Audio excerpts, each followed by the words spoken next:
በሰሃቦች መካከል የአቂዳ ውዝግብ ነበረ ወይ ነው ጥያቄው። ይህንን መሰል ጥያቄዎችን ለመመለስ ይመቸን ዘንድ አንድ ጥቅል መርሁ ማስቀመጥ እፈልጋለሁ። በሰሃቦች መካከል ከነሱም በኋላ በመጡ የእስላም ሊቃውንት መካከል ምንም አይነት ውዝግብ ያልነበረበት ቁርአናዊና ሐዲሳዊ ይዘቱ በግልጽ መልኩ የተብራራ ጉዳይ ከሆነ ይሄ ጉዳይ ሁሉ ጊዜ መሰረታዊ ጉዳይ ተብሎ ይታሰባል። በዚህ ርዕስ ላይ የሚመጣ ኺላፍ እኛን ሊያለያየን ይችላል፣ ሊያለያየንም ይገባል። ይህ ርዕስ ዒልምይም ተባለ ዐመልይ ሰለፎች ዘንድ ለውጥ የለው። ዒልምይ ማለት እንዲሁ የሚታመንበትና የሚታሰብ፣ ዐመልይ ሲባል ደግሞ ተግባር ላይ የሚውሉ እና ከእምነት ጋር ያው እምነት ሲባል ልብ ውስጥ ሰርጾ የሚቀር እምነት ጋራ ሙሉ ለሙሉ ያልተያዘ ተብሎ ሊታሰብ ይችላል። መሳኢል ዒልሚያም ተባለ መሳኢል ዐመልያ እኛ ኡሱል የምንለው ቀደም የጠቀስኩላችሁ ሁለት መስፈርቶች ሲሟሉ ነው። አንደኛ ቁርአንና ሐዲሳዊ ይዘቱ ግልጽ የሆነ፣ ሁለተኛ በሰለፎች መካከል በሙሉ ስምምነት የጸደቀ ነው። እንደዚህ አይነት ርዕሶችን ኡሱል የሚለውን ስያሜ ልንሰጣቸው እንችላለን። ከዚህ ውጭ ያሉና ሊያወዛግቡ የሚችሉ ግልጽ ባልሆነ መልኩ የተጠቀሱ ርዕሶችን ከዚህ የተለየ ስያሜ ልንሰጣቸው እንችላለን እንጂ አንዳንዶች እንደሚያደርጉት በልብ ውስጥ የሚሰርጽና የሚቀር የእምነት ጉዳይ በአጠቃላይ ኡሱል ይባላል። ከዚህ ውጭ ተግባራዊ የሆኑ ርዕሶች ደግሞ ፍሩዕ ይባላሉ ብለው በዚህ ላይ ደግሞ የሚደለድሏቸውና የሚገነቧቸው ሌሎች ርዕሶች ይኖራሉ። በዚህ ግንዛቤ መሰረት ከሆነ የዚህን ክፍፍል ትክክለኛ አለመሆን ይጠቁማሉ።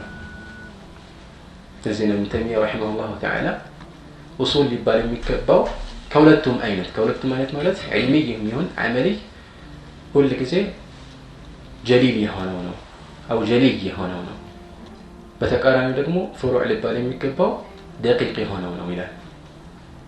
በዚህ ቅድመ ሐሳብ ላይ ከተስማማን ነገሩ ብዙ ሊያወዛግበን አይገባም። በሰሃቦች መካከል የአቂዳ ጉዳይ ርዕስ አለው ከተባለ አቂዳ ሲባል ተግባር ላይ ያልዋለ እምነታዊ ጉዳይ ብቻ ነው ተብሎ ከታሰበ በዚህ ርዕስ ላይ ጉዳይ ኺላፍ በመካከላቸው ኖረ አልኖረ የሚያመጣው ለውጥ የለም። ለምን ኡሱል የምንለው እኛ የግድ ልብ ውስጥ ሰርጾ የቀረ እምነትን ብቻ አይደለም። ከዚህም ይሁን ከዛኛው አይነት ግልጽ ከሆነና በሰለፎች መካከል በስምምነት የጸደቀ እስከሆነ ድረስ እንቀበላለን በኡሱልነት ማለት ነው። ስለዚህ በኡሱል ላይ በሰሃቦች መካከል ኺላፍ አለው ከተባለ በአቂዳ በሚለው ቃል ሳይሆን በኡሱል ላይ ኺላፍ አለው ከተባለ ይሄ ጥያቄው ራሱ ውድቅ ነው። ለምን ይመስላችኋል ውድቅ የሚሆነው? ምክንያቱም ኡሱል የሚባለው በትክክለኛው አገነዛዘብ መሰረት ሰሃቦች የተስማሙበት መሆን አለበት ብለናል፣ ወይም በእነሱ ሙሉ ስምምነት የጸደቀ። ስለዚህ በእነሱ መካከል ኡሱል ላይ ኺላፍ አለው የሚለው ጥያቄ ውድቅ ይሆናል፣ ታሪክ ውስጥ አይገባም ማለት ነው።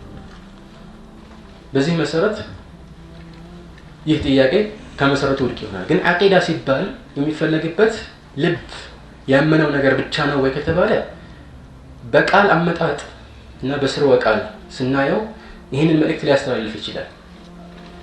ግን አሁን የሚያሳስበን ቋንቋዊ ትርጉሙ ሳይሆን ሸሪዓዊ ይዘቱ ነው። ስለዚህ የአቂዳ ኪታቦች ተብሎ ሲታሰብ እኛ ልናስብ የሚገባው መሰረታዊ የሆኑ ጉዳዮች ናቸው። ሰላት ለምሳሌ ሩክን አርካን الاسلام ነው። ይሄ ኡሱል ውስጥ ይገባል። ነገር ግን ተግባራዊ ነገር ነው። በነገራችን ላይ ተግባራዊ የሆነ ነገር ሁሉ የግድ እምነት ያስፈልጋል። ያለ እምነት ከተተገበረ ጎንበስ ቀና ማለቱ ብቻ ኢባዳ ያደርገው እንደምታውቁት ነው አይደለም? ስለዚህ ሁለቱ ተያያዥነታቸው ግልጽ ነው። ይሄን በተመለከተ ከዚህ በፊት ያሳለፍኩት ትምህርት አለ። ስለሆነ ኡሱል ሲባል ወይም በሌላ ነገር መሰረታዊ ነገሮች ሲባሉ ብዙዎች ዘንድ አቂዳ የሚለውን ስያሜ ሊያካትቱ ይችላሉ። ግን በሰሃቦችም መካከል የአቂዳ እኮ አለመግባባት አለ የሚሉ ሰዎች አቂዳ የሚለውን ቃል ሲጠቀሙበት የሚፈልጉት እንዲያው እምነታዊ ነገር ወደ ተግባር የማይቀየር ለማለት ፈልገው ነው። አመልይ ሳይሆን ዒልሚ የሆነ ለማለት ፈልገው ነው። እኛ ደግሞ ዒልሚ የሆነ አመሊ አይጎዳንም። ምክንያቱም ቅድም ባልኳቸው መሰረት ኡሱል የሚባሉት መሰረታዊ ጉዳዮች የሚባሉት ሰሃቦች የተስማሙበት ጉዳይ ሲሆን ያልተስማሙበት ከሆነ ኡሱል አይባልም ማለት ነው። ይህን ካልን ዘንድ በዚህ መሰረት ከተስማማን ለጥያቄው በቂ የሆነ ምላሽ ልንሰጥ እንችላለን። ግን ዝርዝር ጉዳዮችስ በጥቂቱም ገብቼ ለማብራት የምፈልጋቸው ርዕሶች አሉ። አንደኛ በሰሃቦች መካከል የአቂዳ አለመግባባት ነበር ሲባል የሚጠቀሱት ምሳሌዎች ለምሳሌ የአላህ መልእክተኛ አላህን ለይለቱል ኢስራ ወልሚዕራጅ አይተዋል ወይስ አላዩም? ይሄ ይጠቀሳል። ይህ ምሳሌ በመሰረቱ እንደ ኺላፍ ሊቆጠር ይችላል። ነዓም የተወሰኑት አይተዋል ብለዋል፣ የተወሰኑት አላዩም ብለዋል። ከዚያ በኋላ የሚመጡ የእስላም ታላቅ ሊቃውንት ሁለት አይነት አቋም አንጸባርቀዋል። ምንም እንኳን ሶስተኛ አቋም ኖሮ ሁለቱም ጀምዕ የሚያደርጉ ይኖር፣ ግን እንዲያው እንደ መስአላ እንድታውቁት ራጂሑ እዚህ ቦታ ላይ በሰሃቦች መካከል በዚህ ርዕስ ላይ ኺላፍ የለም። ኺላፍ ሐቂቂ ማለት ነው። ይሄ እክትላፍ አልአልፋዝ ነው። ሱሪ የሆነ ኺላፍ ነው። በቃል ደረጃ ያለ መግባባት ያህል ነው። ምክንያቱም የአላህ መልእክተኛ ዓለይሂ ሰላቱ ወሰላም አላህን በዚህ ቀን ማየት አለማየታቸውን አስመልክቶ ከአኢሻ ጭራሽ አላዩም የሚል አቋም በተለያዩ መዛግብት ላይ ሰፍረው እናገኛለን። في الصحيحين وغيرهما ابن عباس የተናገራቸው እና ከሱ የተዘገቡ ሁለት ትክክለኛ አባባሎች አሉ። አንደኛው ጥቅል በሆነ መልኩ አይተዋል የሚል፣ ሁለተኛው ደግሞ ረአሁ ቢፉአዲሂ በልባቸው አይተዋል። የልብ ማየትና የአይን ማየት ይለያያል። አንድ ሰው ተኝቶ በህልሙ የሚያየው ነገር አለ የለም? በአይኑ ነው የሚያየው? አይኑማ ተሸፍኗል አይደል? አለበዛ ይተኛል። በህልማቸው ነው እያልኩኝ እንዳይመስላችሁ። ግን በልብ ማየትና በአይን ማየት ይለያያል። ሌላ ከእብን ዓባስ የተወራ ዘገባ አለ። እሱም ቢዐይኒ ራእሲሂ በራእሳቸው አይን በትክክለኛ አይናቸው አይተዋል የሚል ነው። ይሄኛው ላ የስቡት አይኑ ትክክለኛ ሰነድ የለውም። ስለዚህ እዚህ ነው ቀደም ሁለት ነገሮች ከሱ ተወርተዋል ያልኳቸው። አንደኛው ሙጥለቅ ነው፣ አንደኛው ሙቀየድ ነው። ስለዚህ እሱ በጥቅሉ ምንም ገደብ ሳያስቀምጥለት አይተዋል ሲል የፈለገው የእይታ አይነት ቢፉአዲሂ ነው ማለት ነው፣ በአይናቸው አይደለም። አኢሻ ደግሞ ነፍ የምታደርገው የፉአድ ወይም ደግሞ የልብ አድማጮቻቸውን ሳይሆን የአይናቸውን። ስለዚህ ኺላፍ የለም ማለት ነው። ከእብን መስዑድም የእብን ዓባስ አይነት አቋም ተዘግቧል። ይህን ሸይኹል ኢስላም ኢብኑ ተይሚያ ተርጂሕ ያደረገው ነው። ሌሎችም ርዕሶች ይነሳሉ። እንደ ምሳሌ هل الميت يعذب ببكاء أهله عليه የሞተ ሰው ቤተሰቦቹ ስላለቀሱበት በዚህ የተነሳ ይቀጣል ወይስ አይቀጣም? የተወሰኑት ይቀጣል አሉ፣ የተወሰኑት አይቀጣም። የሞተ ሰው የቤተሰቦቹን ንግግር፣ ሌሎችን ነገሮች በአካባቢው ካሉ ይሰማል አይሰማም? እነዚህ ነገሮች ተግባር የሚከተላቸው አይደሉም። ወይ እንደዚህ ነው ወይ እንደዚያ ነው ተብሎ ከዛ እጅ አጣጥፎ መቀመጥ ነው። ምንም እንኳን ማንኛውም አቂዳ እንደምታውቁት በተዘዋዋሪ የሚያሳድረው ተጽዕኖ አለ። አላህ አዋቂ ነው ሰሚ ነው ስትል አላህ ሰሚ ከሆነ አንተ መጥፎ እንዳትናገር ይደረጋል። አሁንም እንዲህ አይነት ነገር ሊባል ይችላል፣ ግን በቀጥታ ተግባር ላይ ያስከትል ይችላል። እነዚህን የመሳሰሉ ምሳሌዎች አስመልክቶ የምንሰጠው መልስ በሁለት መንገዶች የሚነገር ነው። አንደኛው ሰሃቦች አልተስማሙም፣ የተለያየ አመለካከት አንጸባርቀዋል ሲባል እነሱ የተለያየ አመለካከትን ያንጸባረቁት ቁርአናዊና ሐዲሳዊ መረጃዎች ላይ ግልጽ በሆነ መልኩ ሊነገሩ የማይችሉ ጉዳዮች ሲሆኑ ነው።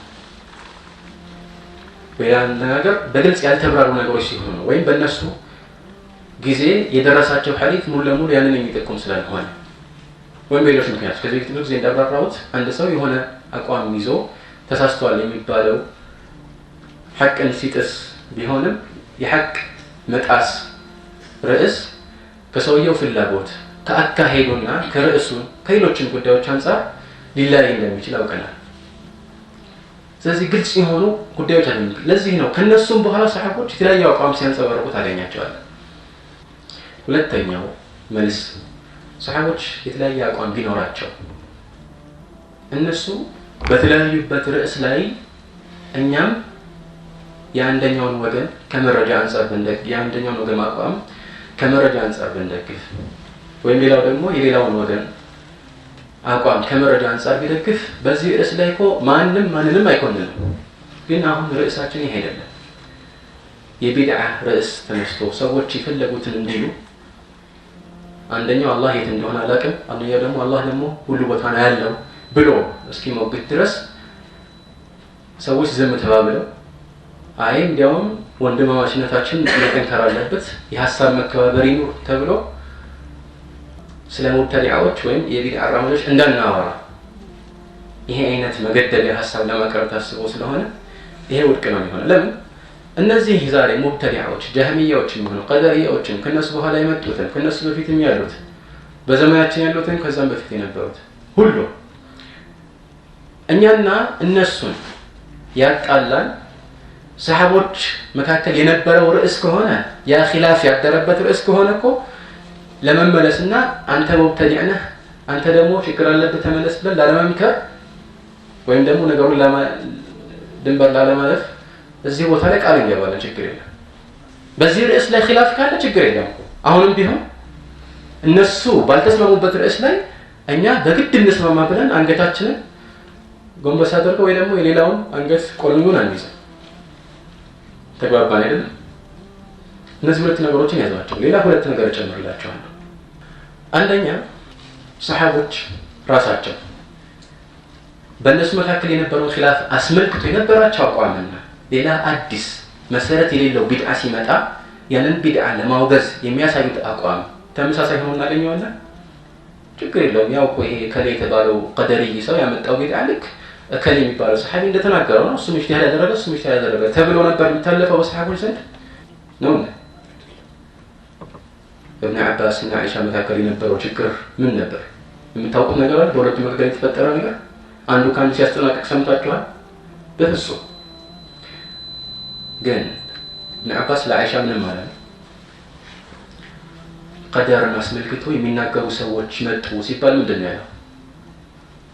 አሳየኝ እስቲ አንደኛውን አሳየኝ እንደምንም በዚህ በሁለት ጣቴ አይኑን ቀንቆዬ ነው የማወጣው።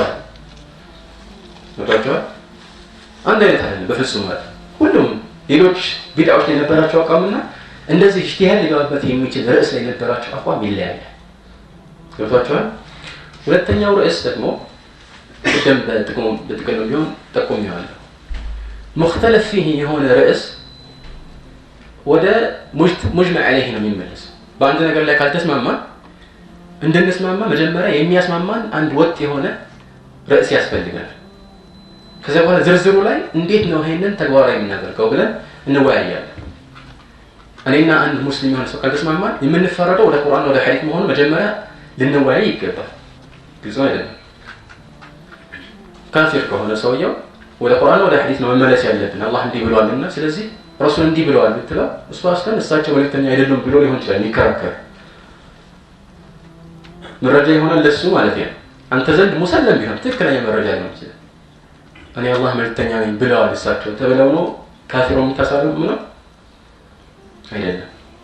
እሱ እንዲያምን የሆነ መሰረታዊ ማሳመኛ ነጥቦችን ትፈልጋለህ። አሁንም ልክ እንደዚሁ በዚህ ርዕስ ላይ ሰሃቦች ተላልፈዋል፣ የተለያየ አቋም አንጸባርቀዋል። ስለዚህ ልናደርግ ከተባለ በዚህ ርዕስ ላይ ማድረግ ያለብን ምንድነው? የት ቦታ ነው የተከላለፉት? ይሄንን ነው። ቅድም እንዳልነው እስቲ ኺላፉን አሳየን ብለን ስናየው ከቢድዓ ጋር የተያያዘ ኺላፍ አይደለም፣ ኢጅቲሃድ የገባበት ርዕስ ነው። ስለዚህ ይሄኛው እኛ የምንጠቅሰው ኺላፍ ውስጥ አስለን አይገባም። ምሳሌ አምጣ፣ ስጋ አምጣ ቢሉት ወይ ስጋ ቁጥር ቢሉት ጣፊ አንዳር እንደተባለው ምንድነው ኺላፉ ሲባል የሚቆጥረው ነገር ኢጅቲሃድ ያለባቸው ርዕሶች ናቸው። ግን ችግሩ ምንድነው? ቅድም እንዳልኳቸው አቂዳ ሲባል የሆነ ዒልምይ ነገር ብቻ ነው ብለው ስላሰበ ያንን ቅድም ባልኩት አባባል መሰረት ገንድሰን ከጣለን ጥያቄው ከመሰረቱ ውድቅ ይሆናል ማለት ነው። ጥያቄው ውድቅ ነው። ለምን? በሰሃቦች መካከል መሰረታዊ ጉዳዮች ላይ እነሱ ይለያዩ ነበር ከተባለ መሰረታዊ የሚባለው አንደኛ ግልጽ ሲሆን፣ ሁለተኛ ደግሞ እነሱ ሲስማሙበት ነው። በዚህ መሰረት ውድቅ ይሆናል ማለት ነው።